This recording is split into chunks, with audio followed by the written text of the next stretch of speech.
Video केवल सामान्य जानकारी के लिए है। कोई भी दवा लेने से पहले डॉक्टर से सलाह अवश्य लें। अगर कोई वीडियो देखकर दवा लेता है तो वह खुद जिम्मेदार होगा। धन्यवाद।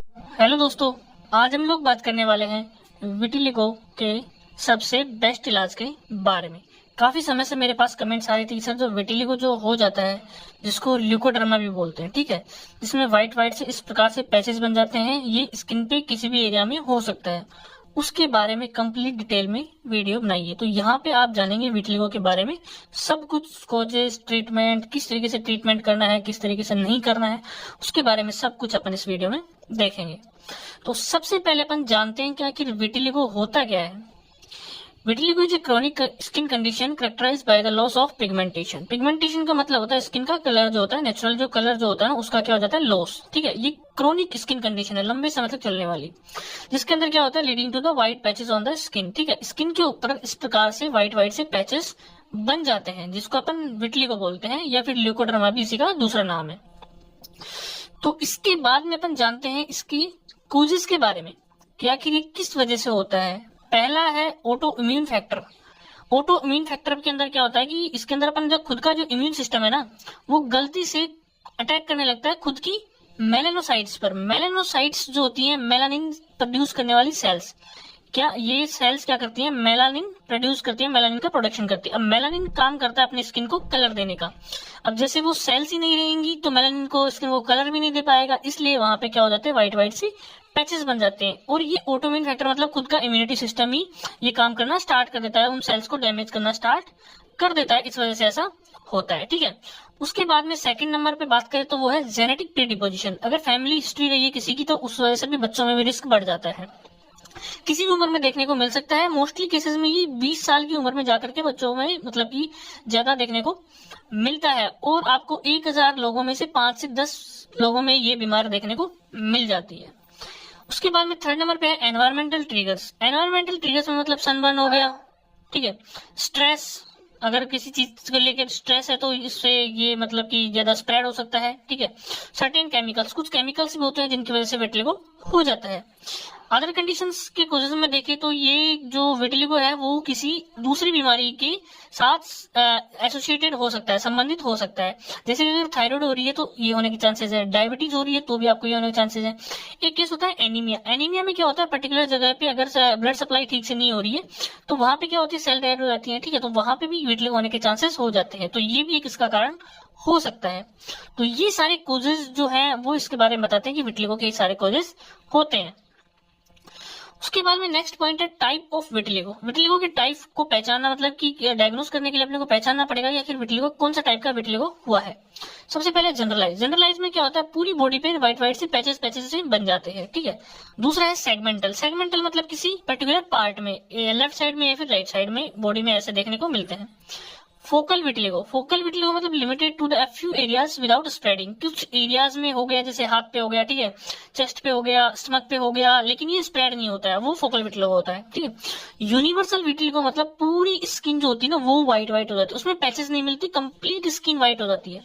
उसके बाद में एक्रोफेशियल विटिलिगो मतलब आपकी जो एक्सट्रीमिटीज जो होती है, हाथ जो होते हैं, नाक, कान, पैर, ये सारे एक्सट्रीमिटीज में आते हैं। तो मोस्टली फेशियल एरिया और जो हाथ पैर जो होते हैं ना उन पे होता है विटिलिगो, तो उसको एक्रोफेशियल विटिलिगो बोलते हैं। तो ये हो गए टाइप्स। उसके बाद में इसको कैसे डायग्नोज किया जाता है, कैसे पहचाना जाता है कि किसको विटिलिगो है या नहीं है। पहले फिजिकल एग्जामाइन करते हैं अपन, नॉर्मली देखते हैं कि यार कहाँ कहाँ पे हो रखा है। जो बेस्ट तरीका होता है वो है वुड्स लैम्प। वुड्स लैम्प के अंदर यूवी रेज होती हैं जो कि स्किन के ऊपर जैसे अपन डालते हैं तो आसानी से डीपिगमेंटेशन को डिटेक्ट कर लेती हैं। जैसे आप इस डायग्राम में देखिए, इस फेस पे आपको नॉर्मली देखने से कुछ नहीं मिल रहा होगा, लेकिन जैसे इसको यूवी चैम्बर में या फिर जो वुड लैम्प्स के अंडर रखा जाता है जिसमें यूवी रेज आती है तो वो आसानी से डिटेक्ट कर लेती है कि यहाँ पे डीपिगमेंटेशन हुआ है। ऐसे आप इस डायग्राम में भी देख सकते हैं। तो वुड लैम्प से आसानी से अपन पता लगा सकते हैं कि कहाँ कहाँ पे डीपिगमेंटेशन हुआ है, कहाँ कहाँ पे विटिलिगो हुआ है। उसके बाद में स्किन बायोप्सी करते हैं कि वहां पे यार मेलानोसाइट्स प्रेजेंट है या नहीं है, कि वो डेड मतलब कि डेड हो गई है। उसके बाद में ब्लड टेस्ट करते हैं कि आप इसको कोई एसोसिएटेड ऑटो इम्यून डिजीज तो नहीं है, जैसे मैंने बताया थायराइड हो गया, डायबिटीज हो गया, एनीमिया हो गया, उसको पता लगाने के लिए ब्लड टेस्ट भी किया जा सकता है। तो इस प्रकार से विटिलिगो का डायग्नोस किया जाता है। डायग्नोस कंफर्म होने के बाद में बात आती है ट्रीटमेंट प्रोटोकॉल, आखिर किस तरीके से इसको ट्रीट किया जाता है। अब ट्रीटमेंट के लिए काफी सारे ऑप्शंस अवेलेबल हैं, जिनका स्टेप बाय स्टेप अपन सबके बारे में जानेंगे। सबसे पहले बात करते हैं कोर्टिकोस्टेरॉइड की। स्किन डिजीज किसी भी प्रकार हो, उसमें कोर्टिकोस्टेरॉइड्स का अपना अलग ही रोल होता है। किसी भी डिजीज को जल्दी ठीक करने के लिए कोर्टिकोस्टेरॉइड्स का यूज किया जाता है। अब यहाँ पे विटिलिगो को भी ठीक करने के लिए यहाँ पे ओरल और टॉपिकल, ठीक है, टॉपिकल के अंदर क्रीम आ सकती है, ऑइंटमेंट आ सकता है, जेल आ सकता है, ठीक है, इनको यूज किया जाता है। जो मोस्टली यूज करते हैं वो है फ्लूसिनोलोल, ठीक है, एस्पिरिन, और जो क्लोबेटासोल ऑइंटमेंट होता है, इन सबको टॉपिकली ज्यादा यूज किया जाता है। ओरल कोर्टिकोस्टेरॉइड अपन ज्यादा लंबे समय तक दे नहीं सकते, इसलिए इनका एक ड्रॉबैक है कि इनको बहुत ही कम समय के लिए यूज किया जाता है। उसके बाद में इसको टॉपिकली कंटिन्यूअसली जो ये होती है, इनको 2 से 3 महीने के लिए यूज किया जाता है। और कोर्टिकोस्टेरॉइड्स का जो इफेक्ट है वो विटिलिगो में देखने के लिए कम से कम 2 महीने के लिए पेशेंट को ये ट्रीटमेंट दिया जाता है। ये 1-2 हफ्ते के लिए ओरल ट्रीटमेंट दिया जाता है और टॉपिकल कम से कम 2-3 महीने के लिए दिया जाता है, एक विजिबल इफेक्ट देखने के लिए। तो कोर्टिकोस्टेरॉइड्स को यूज किया जाता है ताकि बहुत जल्दी इफेक्ट देखने को मिल सके और जो विटिलिगो जो स्प्रेड हो रहा है, जो फैल रहा है, उसको फैलने से रोका जा सके, ठीक है। उसको ठीक करने वाली बात नहीं, पहले तो उसको फैलने से रोकना पड़ेगा। जो विटिलिगो धीरे धीरे स्प्रेड हो रहा है उसको रोको पहले, फिर उसके बाद में उसको ट्रीटमेंट स्टार्ट होता है। तो उसको फैलने से रोका जा सके और वो वहां पे धीरे धीरे वापस से फिर रिपिगमेंटेशन हो सके, उसके लिए कोर्टिकोस्टेरॉइड्स को यूज करते हैं। कोर्टिकोस्टेरॉइड को इम्यूनोसप्रेसेंट के साथ में भी यूज किया जा सकता है, क्योंकि जो मैंने बताया कि जो इम्यूनोसप्रेसेंट की जरूरत क्यों होती है, ऑटो इम्यून डिजीज है, खुद का इम्यून सिस्टम ही उन सेल्स को मतलब कि खत्म करने लगता है, अटैक करने लगता है। तो वो जो पर्टिकुलर जो सेल्स को जो अटैक कर रहा है, तो इम्यून सिस्टम को सप्रेस कर दिया जाता है ताकि वो उन सेल्स पे अटैक ना कर पाए, उनको डैमेज ना कर पाए, ताकि वो वहां पे क्या हो सकता है, मेलानिन का प्रोडक्शन हो सके और स्किन को जो नेचुरल कलर है वो मिल सके। इसलिए इसको इम्यूनोसप्रेसेंट के अंदर टेक्रोलिमस का जो ऑइंटमेंट होता है, टॉपिकल ऑइंटमेंट, उसको कोर्टिकोस्टेरॉइड्स के साथ में भी यूज करते हैं, या फिर जो पाइमेक्रोलिमस जो होता है 1% वेट बाय वेट, उसको यूज किया जा सकता है। इसको दिन में 2 बार यूज करते हैं, और जो ये वाले जो होते हैं इनको भी दिन में 2 बार यूज किया जा सकता है, ठीक है। इन दोनों को यूज करने के बाद में जो इम्यूनोसप्रेसेंट जो ये होता है, टेक्रोलिमस ऑइंटमेंट अपन ने लगा दिया और ये पेमेक्रोलिमस लगा दिया, कोर्टिकोस्टेरॉइड यूज कर लिया, उसके 2 घंटे बाद में या तो उसको पेशेंट को 2 घंटे बाद में 2 आवर्स के बाद में क्या होता है कि धूप में बैठना होता है, जिससे कि जो सूर्य की जो लाइट आती है, यूवी रेज जो आती है, उसकी तरह से अच्छे से ये मतलब कि ज्यादा फास्ट काम करेंगी कि ताकि अच्छे से अंदर तक जाकर के और जो इम्यूनिटी को सप्रेस कर सके, ठीक है।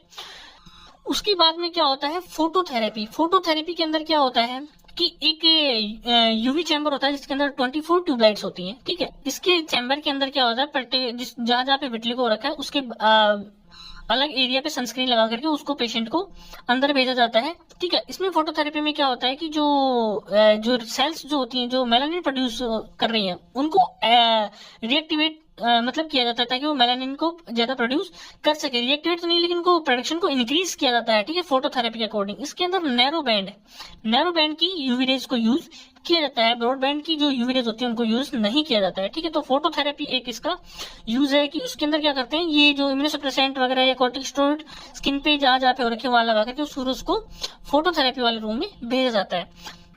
और फोटोथेरेपी के साथ साथ में इसकी जगह पे क्या है कि फोटोथेरेपी को जो है यूज किया जाता है सोरलिन के साथ में, ठीक है। सोरलिन एक केमिकल है जो कि प्लांट से अपने को देखने को मिलता है, और इसके साथ में यूवी चैम्बर में पेशेंट को सोरलिन अप्लाई करके फिर भेजा जाता है। तो सोरलिन को अपन यहाँ पे ओरल भी यूज कर सकते हैं।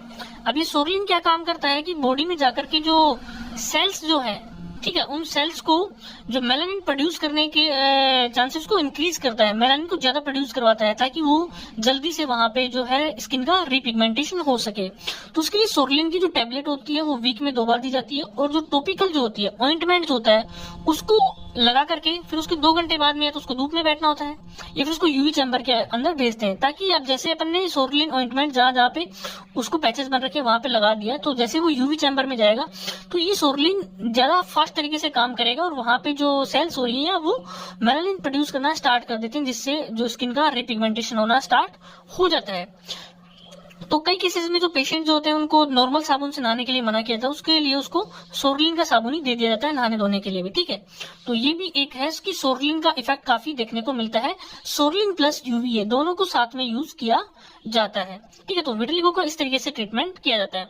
उसके बाद में लेजर ट्रीटमेंट होता है कि जो ये जो सोरलिन जो होता है इसको अप्लाई करके उसके बाद में लेजर का ट्रीटमेंट, अगर कहीं पे अपने को विटिलिगो को बहुत जल्दी ठीक करना होता है, ठीक है, कि कुछ ज्यादा इमरजेंसीज में, तो वहां पे क्या होता है लेजर लैंप जो होते हैं ना उनका यूज किया जाता है। जो पर्टिकुलर जगह पे जहां जहां पे है तो वहां पे लेजर से ठीक किया जाता है। लेजर में एक्साइमर लेजर लैंप को यूज कर सकते हैं, या फिर जो हीलियम नियॉन की जो लेजर आती है, आपने काफी वीडियोस में ऐसे देखा होगा कि रेड रेड है, यहाँ पे पेशेंट को आंखें बंद करवा के आंखों को ढक करके जहां जहां पे उसको विटिलिगो हुआ है वहां पे टिक टिक टिक ऐसे आवाज आपको देखी होगी कि स्किन को ठीक किया जाता है। तो लेजर ट्रीटमेंट भी एक इसका ऑप्शन होता है जहाँ पे जल्दी ठीक करना हो, लेकिन ये थोड़ा कॉस्टली, मतलब कि बहुत उसको कम प्रीफर किया जाता है, लेकिन अगर कहीं पे बहुत ज्यादा जल्दी ठीक करना हो पेशेंट को तो ये किया जाता है।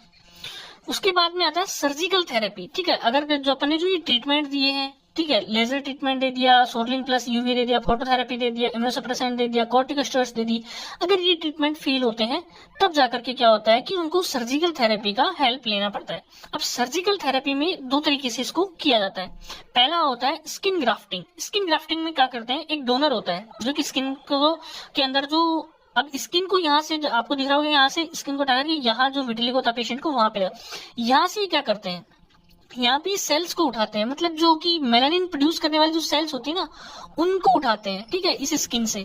तो यहाँ पे जो नेचुरल स्किन है, जो डोनर है वहां की, उसको स्किन को उठा करके और यहाँ पे अप्लाई कर दिया जाता है, ताकि जो ये सेल्स हो रही है मेलानिन प्रोड्यूस कर सके, और ये धीरे धीरे जैसे जैसे मेलानिन प्रोड्यूस करेंगे तो यहाँ पे स्किन जो है नॉर्मली बिल्कुल धीरे धीरे ठीक होने लग जाती है।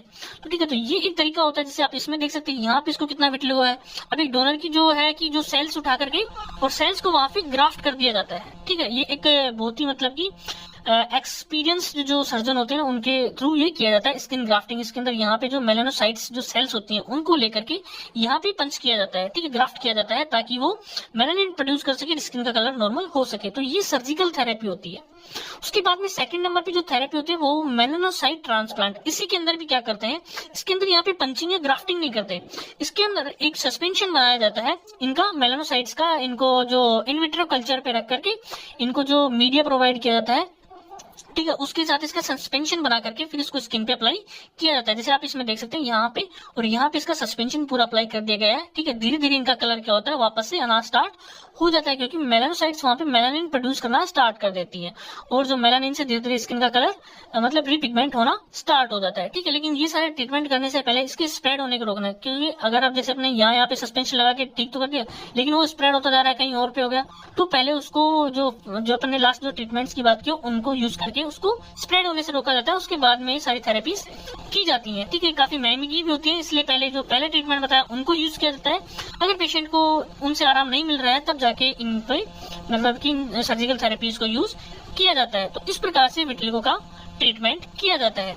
तो आशा करता हूँ कि विटिलिगो के बारे में, इलाज के बारे में आपको सब कुछ आसानी से अच्छे से समझ में आया होगा। एक जो मेन बात जो मैंने आपको बताऊं कि सर्जिकल थेरेपी के बाद में जैसे इसको ये सस्पेंशन लगा दिया, उसके बाद में पेशेंट को जो है यूवी रेज, सोरलिन थेरेपीज इनको ठीक करने के लिए जैसे ग्राफ्टिंग कर दी, उसके बाद में धीरे धीरे इनको भी यूज किया जाता है कि उसको नॉर्मली पेशेंट का जो स्किन है वो कंप्लीट नॉर्मल हो सके। उसके लिए इन सबको करने के बाद में जो सारी क्रीम है, कॉर्टिकोस्टेरॉइड्स, उनको यूज किया जाता है, ठीक है। तो विटिलिगो को इस तरीके से ट्रीट करते हैं। तो आशा करता हूँ कि विटिलिगो के बारे में आपको काफी अच्छे से समझ में आया होगा, ठीक है। इसका ट्रीटमेंट काफी मुश्किल है, देखो पर्टिकुलर इसका कोई ट्रीटमेंट अवेलेबल नहीं है कि जहां WHO या फिर FDA ने अप्रूव कर दिया हो कि हाँ ये उसका विटिलिगो का परफेक्ट ट्रीटमेंट है, उससे पेशेंट ठीक हो ही जाता है। ये काफी सारे जो ट्रीटमेंट है उसमें जो काफी सारे पेशेंट्स को मतलब कि रिलीफ मिलता है, काफी सारे पेशेंट्स को नहीं मिलता है। कुछ पेशेंट्स होते हैं दवाई लेके ठीक हो जाते हैं, उनको फिर से वापस हो जाता है, ठीक है। और जो सर्जिकल थेरेपी होती है उसमें क्या होता है कि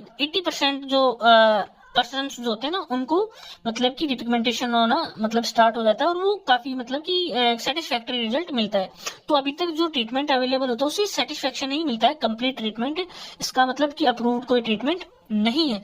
तो विटिलिगो का ट्रीटमेंट इस तरीके से किया जाता है। अगर आपको वीडियो अच्छी लगी तो कृपया लाइक करें, शेयर करें, सब्सक्राइब करें। थैंक यू, धन्यवाद, जय हिंद, जय भारत। मिलते हैं नेक्स्ट वीडियो में।